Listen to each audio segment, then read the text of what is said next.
د ورکزی صاحب یو دوه بیتونه تر ملاکنډ وزیرستانه ګرځېدلی یم په خپل وطن کې ډېر په ګرانه ګرځېدلی یم ته مسیحا وي خو زه هم په درد مین وم اشنا ډېر د پخوا کې بې درمانه ګرځېدلی یم اوس زه بلنه ورکوم محترم قاري صاحب احمدشاه حقوقي ته چې راشي او خپل صوفیانه کلام موږ ته وړاندې کړي احمدشاه حقوقي صاحب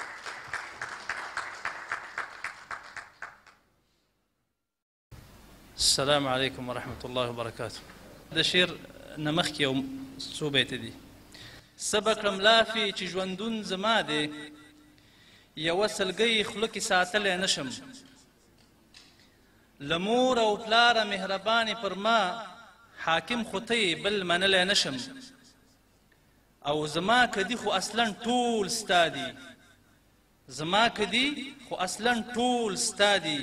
زه ابدي مالک کېدلی نه شم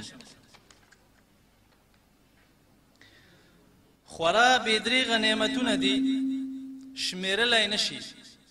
خورا بېدریغه نعمتونه دي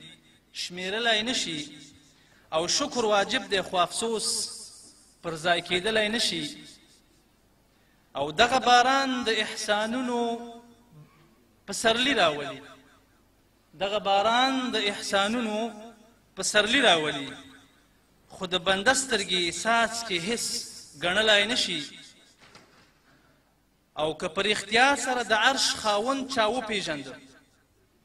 که په رښتیا سره د عرش خاوند چا وپېژنده بیا نو دنیا کې له هېڅ چا نه ویرېدلی نه شي او که دروازه د هدایت چا ته پرانیستله که دروازه د هدایت چا ته پرانیستله د یقین لاره به پخه وي غورځېدلی نه شي او د غورځېدلو اراده که چا ته وشوه یو ځل د غورځېدلو اراده که چا ته وشوه یو ځل په روغو پښو به هم په سمه ودرېدلی نه شي او لقد کان فی قصصهم دویم باندې فرعون سره د خپل لښکره سمندر کې ډوب شو فرعون سره د خپل لښکره سمندر کې ډوب شو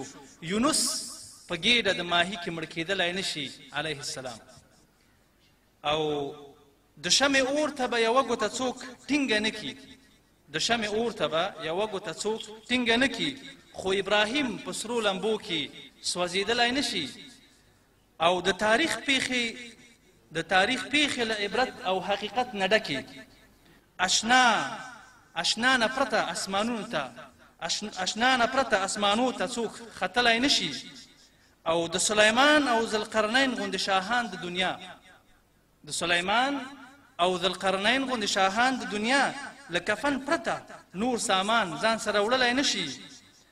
او خالق د ټولو کائناتو د دنیا کوربه دی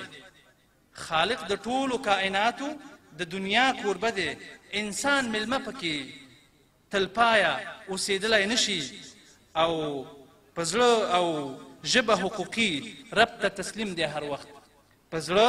او ژبه حقوقي رب ته تسلیم دی هر وخت کیفیت د مینې په هېڅ شان څرګندېدلی نه شي والسلام علیکم